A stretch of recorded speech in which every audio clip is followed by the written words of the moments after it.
পল্টু শোন শোন শোন শোন শোন শোন তোর হাতে ওটা কি রে? দেখি দেখি দেখি তোর হাতে ওটা কি? দেখি দেখি ওই হাত দেখি, ঘর ঘর ঘর তো না, তোর হাতে ওটা কি? এই তুই আজকে আমার ঘর থেকে আলু নিয়েছিস? হ্যাঁ, সেদিনকে তোরা মুরগি চুরি করে নিয়েছিস। আমরা তো পিকনিক করবো না, পিকনিক করবো না। আমাকে ঝন্টু আগে ঝন্টু আমাকে ঝন্টু বললো কি চল কাকিমুনির ঘরে যাই, কাকিমুনির ঘরে আলু আছে। আমি আর ঝন্টু দুটা করে আলু নিয়ে যাচ্ছি, পিকনিকে বলে 2টা করে আলু দিতে হবে।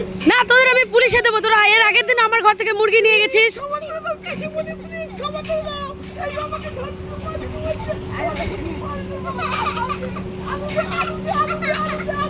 কই দেখি, তোরা প্রতিদিন আমার ঘর থেকে আলু নিয়ে যাস, আর কোনোদিন চুরি করবি না তো? ঠিক আছে, আলুগুলো দিয়ে দে, আর কোনোদিন চুরি করবি না কিন্তু। কান ধর, আর কোনোদিন কিন্তু চুরি করবি না। ঠিক আছে, যা, এবারের মতো তোদের মাফ করে দিলাম।